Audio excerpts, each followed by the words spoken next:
It's called Ask Me Anything. I fear that it's going to be a competition to stump me on everything. But you're welcome to ask me anything you like.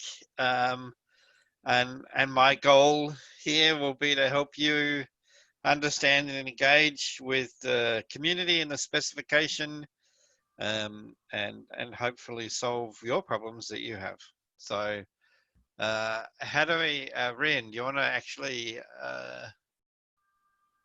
choose questions? How do we want to do this? Yeah, so people can ask questions by, hi, I'm Rien Wethheim, FHIR, and you can ask questions by unmuting yourself or, hi Linda, or by typing your questions in the Whova app in the session Q&A, which we will be monitoring. And if it's gonna be a mess, we'll have to just use the session Q&A, but other than that, you can either unmute yourself or use the session Q&A on the Whova app. So who wants to raise a question? This is Raj from the New York eHealth Collaborative. I have one quick question to Grahame. Hey, Grahame, nice to see you. I know this is like just virtual, but again, it's exciting. So the question is, I mean, I have a scenario where I have multiple sources replying a data. And when I say that sending the data, I'm saying like, if I have a patient where I'm going to search for multiple sources, give me the condition for a patient. And now these all sources are going to send me the data about the same patient for the condition in a bundle. And I have a challenge. I need to, when I'm going to send this data to the requesting side, because I'm sitting in between. They're like one requesting and there are multiple sources who are going to respond to that request. So when I'm going to send that data collected from all the sources to one single source, can I go ahead and take the responses from each sources, which is a bundle, and put it into a super bundle, make it one bundle and send it to the requesting source? Is that something doable? That's required some more brainstorming. Well, you can, I mean, you can do that.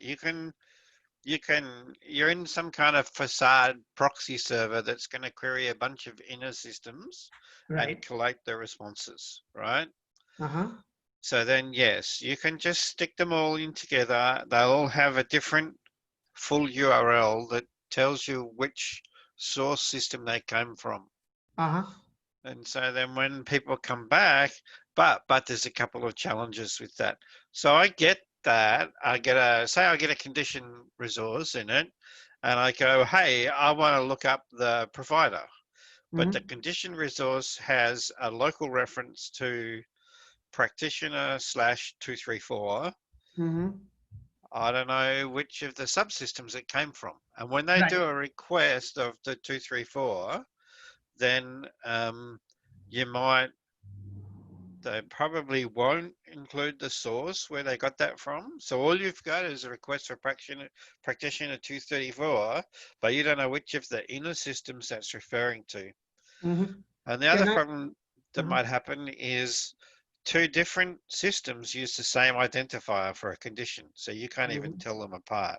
Right.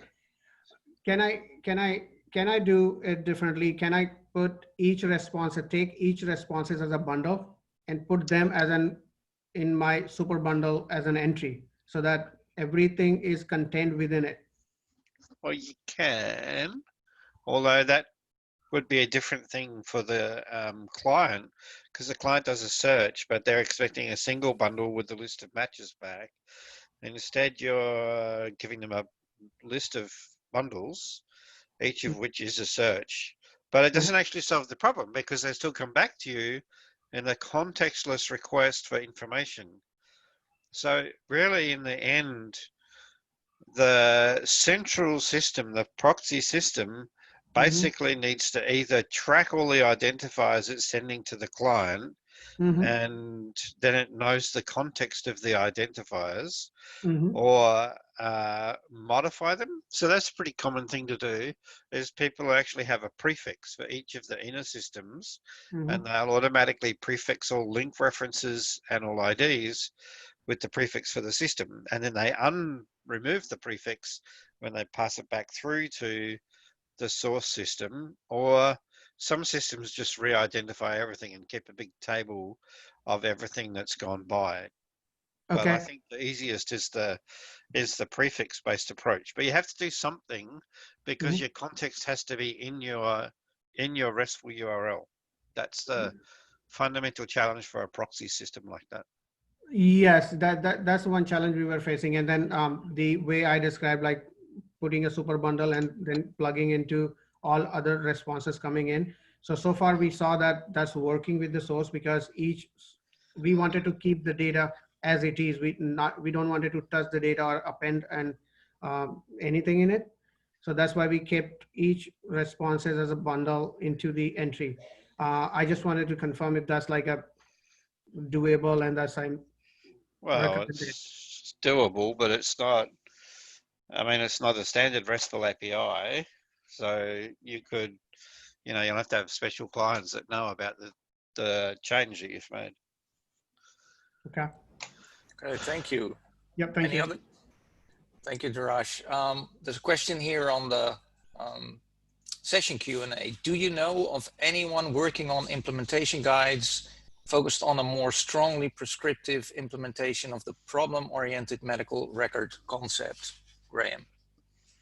No, I've talked to a few apps that are written around, a few maintainers of apps that are written around the core of a page problem-oriented medical record, but I haven't seen any impetus around an actual implementation guide or what that would look like. I don't know whether it would be whether it would look any different at the interoperability level than any other EHR. I mean, it would be radically different internally, but I don't know of anybody working on that as an implementation guide. Okay. Hey, Reen, I have a question, if that's okay. Yeah, Brian, go ahead. Hey, Graham. I have a question about versioning, but of versioning resources. So if I'm making, say, an implementation guide, and I'm using canonical references, the thinking, or at least my understanding, is that during publish time, you might go and rewrite all of those canonical references with appending the version, because that would be known at publish time. I'm wondering if that's kind of the general strategy. So then by the time the thing's published, all the canonical URLs are full, including version.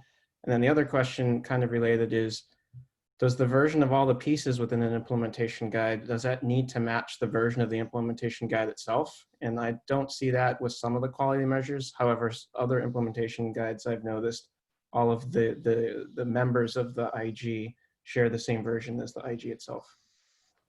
So I'll work from the easiest to hardest. But of course, when it comes to versioning, there's no easy answers. You can ask the implementation guide publisher to impose a common version on all resources. Most implementation guides do that, but not all, and there's valid reasons not to. And there's also some that just haven't really thought through the issue, so they don't.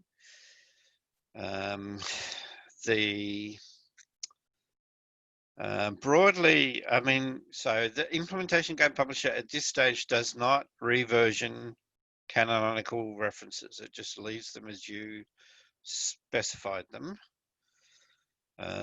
We talked briefly about that earlier on and kicked the can down the road, and no one's ever brought the can back up and said, shall we do that? So it isn't something that we're doing at the moment. Within the community, there are implementation guides or ecosystems making strong use of the versioned canonical reference. There's also other parts of the community that are basically doing unversioned references and saying that the version resolution is implied by the package subsystem. So because this resource was in the same package, the first place you look to resolve the resource references are in the same version of the same package. And then otherwise you might look elsewhere. And then you basically move the versioning out of band. That's got obvious pros and cons. I won't go into what those are now because they're pretty straightforward to derive. And so that's controversial. But anything about versioning is controversial. By and large, even the concept of why and how you version and what you're trying to achieve is controversial within the community, which is why we have not strong alignment in this regard.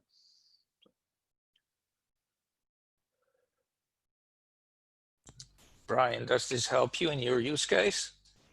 Yeah, I mean, it just strikes me as kind of odd that if I hadn't changed, say, a profile or structure definition across versions, it would have a new version each time, even if there was no change. So I'm trying to get my head around how to do versioning. And the answer I got is there's no strong consensus, I think. Yeah, I mean, yeah, that's one reason why you don't try and version everything consistently with the implementation guide. It really depends on whether you value the artifact as a standalone thing. Some people say, well, it's in an implementation guide, that's what versions it. So each version changed, even if it itself didn't change, it's part of a pack. Other people say, well, no, I want to know that the resource itself is more important than its context. And then that would point you away from versioning everything with the IG. So it's an editorial perspective. And so I would say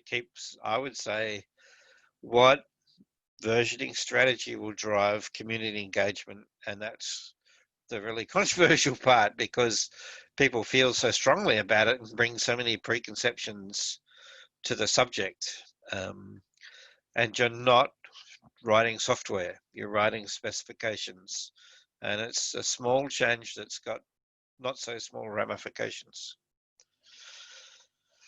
Yeah, thanks.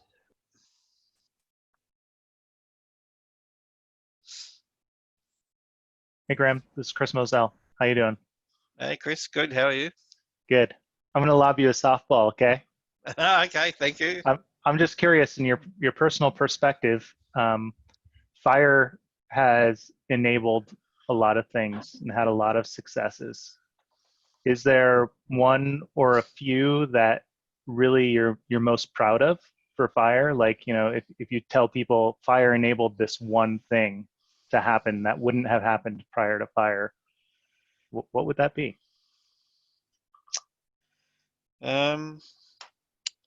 So if any of you guys follow Keith Boone's blog, Keith posted a pretty interesting post this morning talking about getting a COVID test and then trying to figure out from his Apple Health Kit what test it was actually done.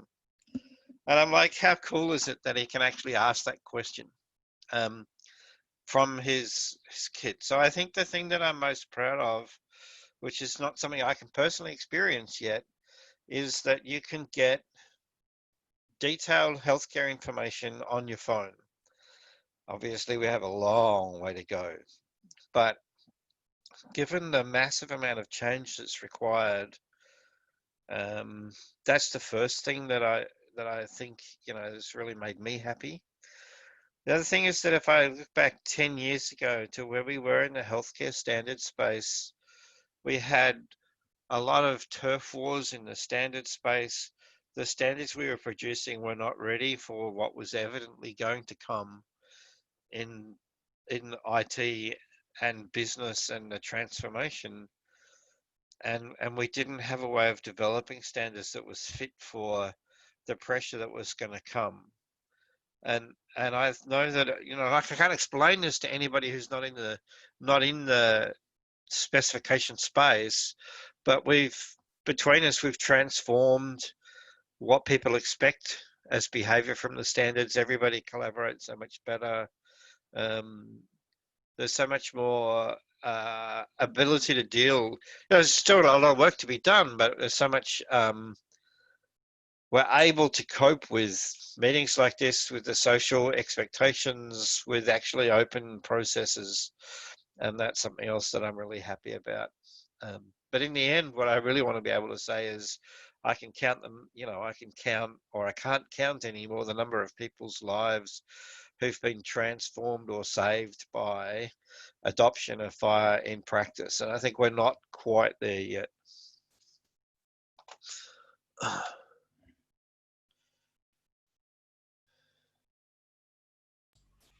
Thank you, Chris. There's a question here on the session Q&A. Any guidance in dealing with V2 user-defined tables, especially when FHIR or profile on FHIR has a required or preferred value set? Graham, not sure if you can see the question, but any guidance? So I mean, there's two parts to the guidance. One is technically we've got terminology services, we've got code system value set concept maps so that you can formalize the representation of the user tables. Most of the user tables correspond to terminology, but not all. But then you can you can formally describe them and you can map to them, and then you can implement mapping functionality on the terminology server, and you kind of get that out of the box. And I always recommend to everybody I work with as implementers that you should have a functional terminology server that's easily able to do these things, so that you can just treat that as a commodity infrastructure module that you have. On the other hand, at the information management level, it's an ongoing challenge. Where we set required or extensible value sets, we're lifting the bar, and then that lifts the bar on implementation systems. And if you're not using compatible value sets, then you get a quandary. So you can either come back to HL7 and say you've lifted the bar too high and enjoy the argument that follows, which will be intense, or you can leverage the terminology services, push changes back into the application and deal with the user pushback, because they have to change their behavior to become more interoperable. Users really hate becoming interoperable. I think all of us who work in real healthcare systems know that users demand the outcomes of interoperability without wanting to pay the price of actually behaving in an interoperable fashion. I wish I could give good advice on that, but I don't think there is any good advice in that space at all. It's whatever you do is going to be painful. Moving the deck chairs around a Titanic.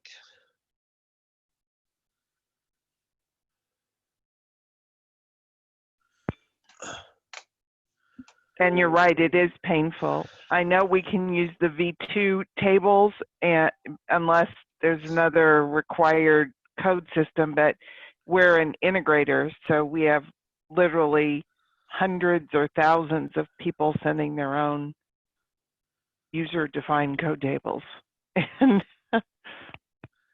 Well, at least as an implementer, if your business is set up right, you can regard it as a revenue opportunity.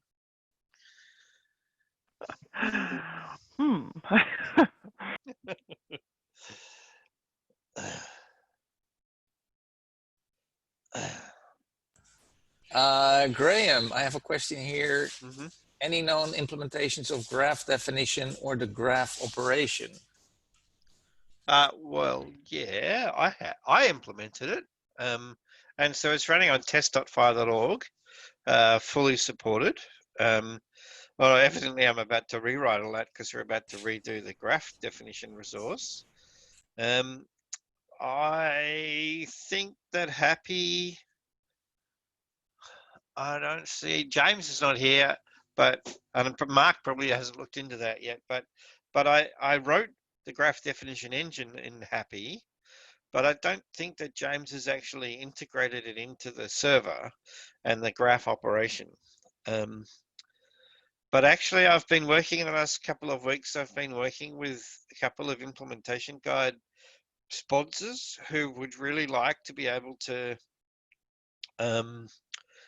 specify an automatic way of building a bundle from a graph and actually start pushing implementers to adopt graph definition engine and the graph operation, so that you don't have to custom code the building of a particular bundle. You can just say building bundles by spec is part of a base behavior of a server, and it may be that we repackage one of the graph engines as a client of another, as a proxy to another server. But right now, as far as I know, there's 4 or 5 implementations of GraphQL, but there's only mine for the graph operation. Not sure who asked the question, but does that answer your question? Yeah, it did. This is Matt Tyler. Thanks. Yeah, it's not enabled, appears not to be enabled in a happy FHIR server. And really haven't found anyone else who's done anything, but it looks like a very powerful capability to do exactly what you said, to be able to build a bundle with just a simple definition without having to go through a lot of custom coding and do so.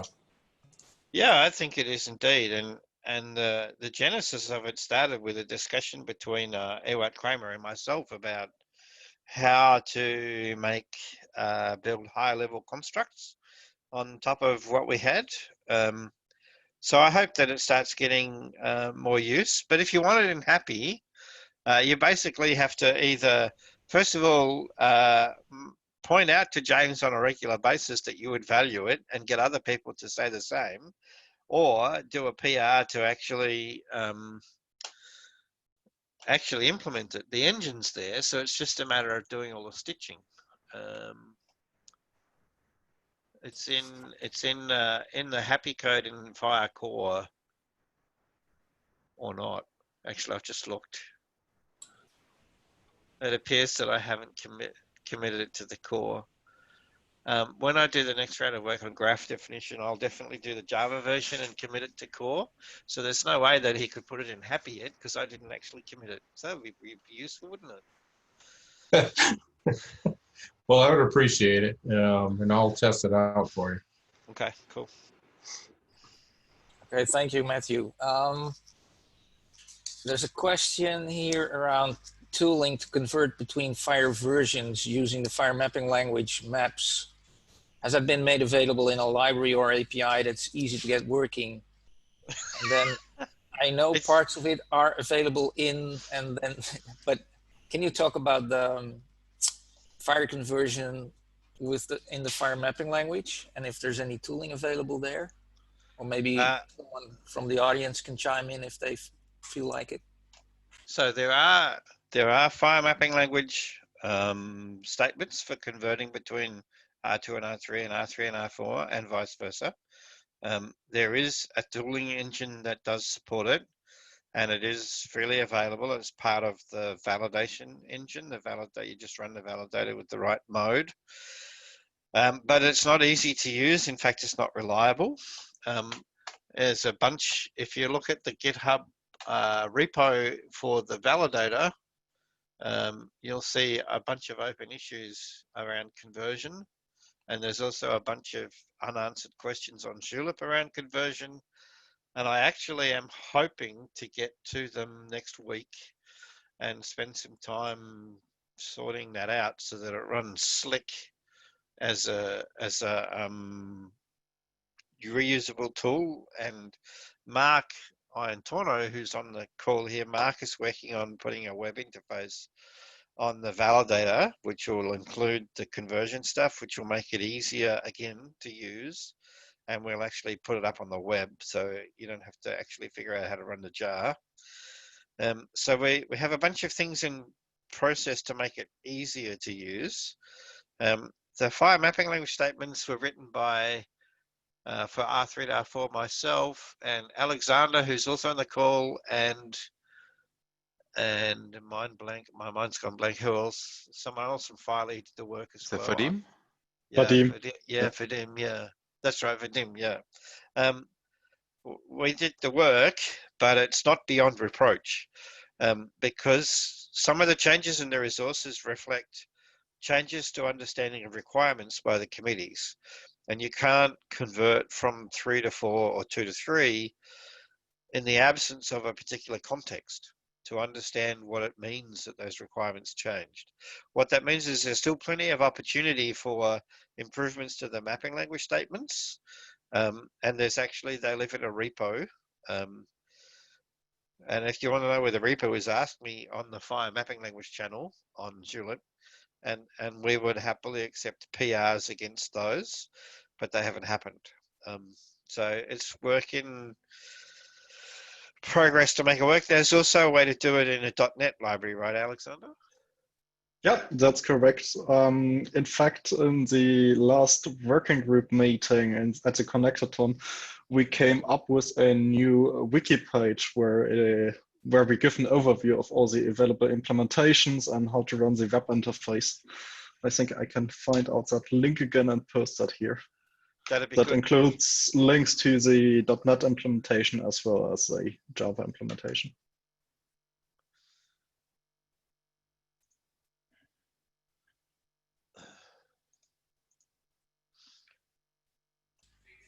Thank you, Alexander. Any other topics? Any other questions here? I'm joined a little bit later. Michael here. Hello, Graham and others. Hey, Michael. Hi. So I was wondering, did you talk about distributed FHIR in this session? About which, sorry? Distributed FHIR? Yeah, we did. That's in the description. Yeah. That was the session that you did in Moscow, I think, Graham. Yeah, I did a session in Moscow, which I've been asked to resurrect and do elsewhere. So I need to write it up more formally, talking about the challenges of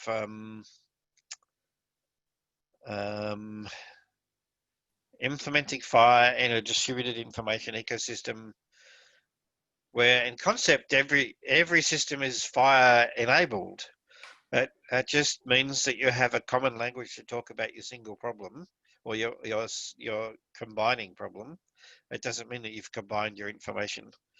I talked about one at the start of this call, the facade problem around identifying resources. If your resources are identified by their RESTful URL, then that has to be, and you're using relative references, you need to be careful to make sure that the relative references resolve correctly and that you carefully track source and target. But then beyond that, there's a whole bunch of questions around identifying information consistently, identifying real world entities consistently, managing access and reconciliation over time, dealing with information loss due to system problems and security issues. It's not, I mean, I can answer questions on any of those specific things, but it's more a way of thinking about knowing that all these problems are problems that exist in the real world, and we have some infrastructure around the translation engine, the MPI operation, which is loose or smart patient matching. It's an operation on the patient resource. A lot of people haven't seen that. And knowing that all these problems exist. Sorry. Yeah, sorry. Obviously all good things, but there's also the thing, how can you find where information of a certain patient is? So besides having a MPI, you also have to have some kind of catalog or index or what have you, and all the privacy aspects that you run into then. So there's several implementation guides working on variations of this. In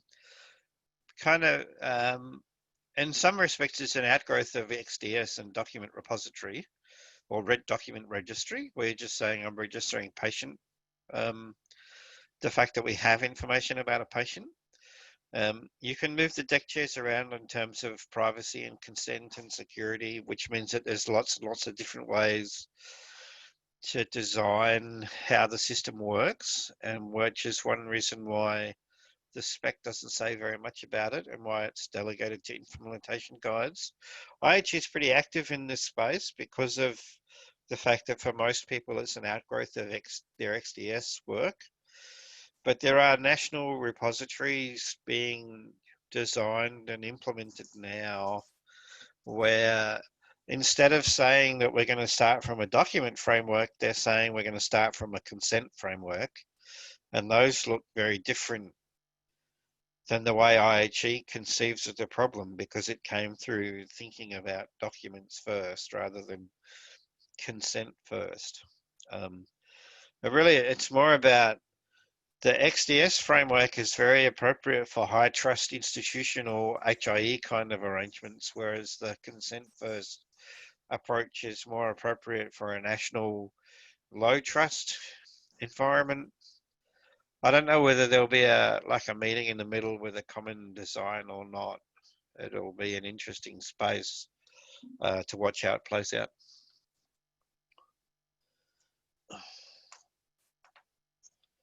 Thank you, Graham. And there's a thank you, Michael. There's a question here. Is there anything? Even with.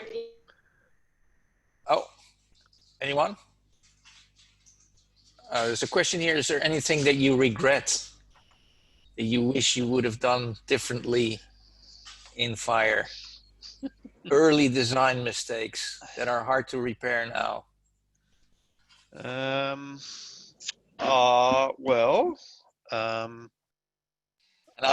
Ewout's here listening, and he's starting to laugh. I mean, there's a few things where I think we made the wrong decision, but it's just a personal opinion.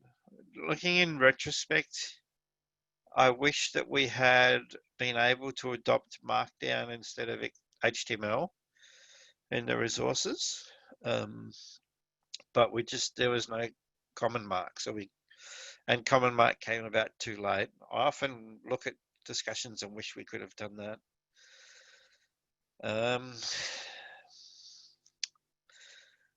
I do. Initially, we said that we were going to use RDF and OWL to do a bunch of design quality work in the resources. And I kind of thought to myself at the time, nothing that ever's done in RDF ever actually comes to fruition, or OWL particularly. If I let it happen that way, it probably won't happen. And at the time, given the experience we had with version 3, I kind of felt as though I didn't really mind if it didn't happen. But in the last couple of years, I've kind of regretted some of the missing design quality work that we could have had that we never actually managed to get. It doesn't make that much difference day to day, but every so often it's the infrastructural lack reaches up and smacks implementers or standards designers in the face. And I wish that I had been a little bit more forward on getting that stuff in place. And I still think that we have a missing piece in the spec, a higher level compositional management piece. We have GraphQL and graph definition. They have their place, but I kind of feel as though we haven't really grappled with the informational challenges associated with complex workflows that cover a lot of information. We're kind of just delegating that out to the implementations and saying, just do what you need to do. Kind of feel as though we've got work to do in that space. And I really had hoped that we would get it done in release 4, and here we are getting release 5 and we're not even having time to work on it. So yeah, that's kind of the things that I wish had been done otherwise. But on the other hand, you can do what you do. We've done such a lot of stuff with so many participants. It's not like I think that we, those were all compromises one way or another, and maybe they were the right compromises. So, Graham, would you mind expanding a little bit on your comment, complex workflows dealing with a lot of information? So it's pretty typical. Say I'm going to do in fact, it's not really complicated workflows. They're just complex compared to what we have dealt with. I'm going to do a consultation. I'm going to turn up and actually front up at a GP. The GP is going to collect a bunch of information. He's got a service referral. He's got a bunch of pre-existing information. He's going to generate some new information in the during the consultation. Then he's going to refer that on. Maybe he's going to write me some service referrals to service requests to somewhere else for some ongoing care, a bunch of, medication prescriptions, a care plan or two, maybe. So that would be a pretty typical consultation, although we might not capture some of those things very formally. We don't really have any formal structures in FHIR. We're focused on all the atoms. So the resources, conditions, prescriptions, care plans, service requests, so forth. But we lack a computable way to describe the whole thing and how you construct the whole thing and which bits you can rely on, and a way to orchestrate the workflow and the full set of information. And I kind of feel as though while we shouldn't take on orchestration per se, there's a piece there that we don't offer as a service to orchestration frameworks around sharing and agreeing on the set of information. Graph definition was some work that I did, which I saw when I first started it as the first step of a whole ladder leading us to that place. I've always thought that we need something bigger than a composition that matches. Maybe it's the graph instance resource or something equivalent. Says here's a definition of a graph, but here's an actual graph. At the moment, people are sort of falling to using composition for that, but composition carries compositional overheads. You are composing, but you're not compositioning. That's how I feel, but we haven't really. I think pretty much Ewat's the only one I've talked to about this, and we've talked at length about it a few years ago, but not recently.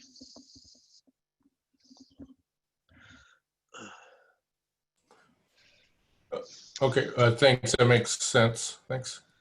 Oh, and more recently, I got to say, I'm proud that I'm really happy that we have started to get functioning patient engagement. It took me a lot of years to find the right people to drive patient engagement so that we have direct patient stakeholder representation and direct community advocates in the patient engagement space. And I think that that's a really important strategic change for the community to have those kind of people. Dave, in the introduction to the day today, for instance, to be able to drive us to say, it's not enough to imagine healthcare as it is, re-envisaged technically. We want to imagine healthcare as it could be or should be, and look much broadly and say, how do we enable that?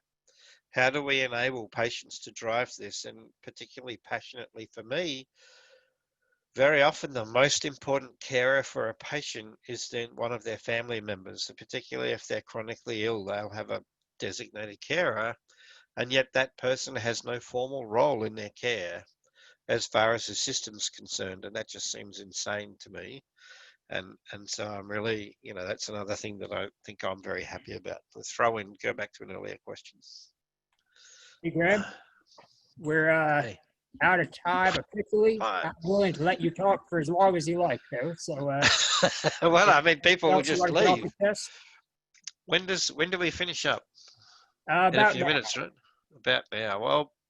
Well, maybe one final question here by Ray Humphreys. You had a long trip after DevDays Redmond in Australia. How did that work out? You came back, but you had a sabbatical. How did that work out? That we had a lovely time. I drove to the top of Australia and back. 14 days of driving and 20 other days of just having a good time, and it was lovely. And in fact, I was saying, my wife and I were talking about this yesterday. Here we are, stuck in Victoria. We're not even allowed to go there right now. We're stuck down here in winter. Each year we've tried to get a few days break from winter, and this year we're not going to. And we really enjoyed that. And in fact, here I'll show you. In my background, on my door of my office over there is a map of the top of Australia. You can just see the map. It's the next trip planning map for planning for going to going back there, and hopefully if satellite coverage is good enough, an extended 3-month Womble across the top of Australia while I'm working. But so well, okay, Grahame, thank you. We're all warned. yeah, indeed. Okay, so thank you all for attending, and Grahame, thanks for answering all the questions. And is it wrap up time, Marita? It's wrap up time. Wrap up time. Yep. Okay. See you all there. Thanks very much. Thanks. Thank you for coming, everyone. Bye. Thank Bye. You. Cheers. Thank you. Bye.